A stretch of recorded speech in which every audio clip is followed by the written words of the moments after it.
ఉత్తరాంధ్రలో వైసీపీకి కీలకంగా వ్యవహరించినటువంటి ఒక సీనియర్ నాయకుడు గుడ్ బై చెప్పబోతున్నారు అనేది ఒక వార్త. అయితే ఇది ఏంటి, అసలు ఎవరి నాయకుడు ఏంటి అంటే ధర్మాన కృష్ణప్రసాద్. సో ఆయన గుడ్ బై చెప్పబోతున్నారు అనేటువంటి వార్తలు అయితే వినిపిస్తున్నాయి. ఆయన అయితే ఇప్పటి వరకు దీనికి సంబంధించి ఎటువంటి ప్రకటన చేయలేదు. 1981 నుంచి దాదాపు 43 సంవత్సరాల సుదీర్ఘ రాజకీయ ప్రయాణం ఆయనది.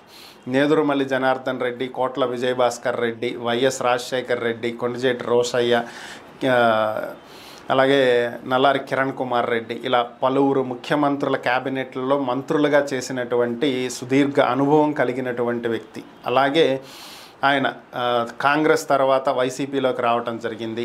2019 ఎన్నికల్లో మంచి విజయం సాధించారు. సో దాంతో ఎమ్మెల్యేగా రాజకీయాల నుంచి రిటైర్ అవుదామనేది ఆయన ఆలోచన. అయితే 2024 ఎన్నికల్లో ఆయన పోటీ చేయదలుచుకోలేదు. కానీ ఖచ్చితంగా మీరు పోటీ చేసి తీరాలి అని చెప్పి జగన్ పట్టుపట్టడంతో ఆయన పోటీ చేయటం, ఓడిపోవటం జరిగింది. ఆయన స్థానంలో ఆయన రాజకీయ వారసుడిగా ఆయన కొడుకుని తీసుకొచ్చి నిలబెట్టాలని ఆయన భావిస్తున్నారు.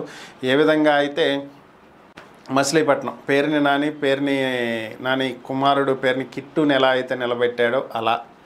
సో అటు తాడిపత్రి చూసుకున్నట్లయితే జేసీ బ్రదర్స్ వాళ్ళ కొడుకులు నిలబెట్టారు కదా, జేసీ పవన్ రెడ్డి, జేసీ అస్మిత్ రెడ్డి. సో అలానే అటు మన కాళహస్తి బియ్యప్ మధుసూదన్ రెడ్డి కుమార్తె బియ్యప్ పవిత్ర. సో ఇలా ప్రతి ఒక్కళ్ళు కూడా వాళ్ళ కొడుకులను, కూతురులను వారసులుగా తీసుకొస్తున్నటువంటి పరిస్థితి. అలాగే ఈయన కూడా భావించడం జరిగింది. మరి ఆయన పూర్తిగా రాజకీయాలకే స్వస్తి చెప్పాలని చెప్పి భావిస్తున్నారు. ఆయన స్థానంలో వైసీపీ తరపునే ఆయన కుమారుణ్ణి నిలబెట్టాలి అనేది ఆయన ఆలోచన. మరి 2029కి ఆ పని చేయొచ్చు. ఈలోపే ఆయన రాజకీయాల నుంచి తప్పుకుంటున్నట్లుగా ప్రకటించేటువంటి అవకాశం ఉంది అనేటువంటి వార్తలు వస్తున్నాయి.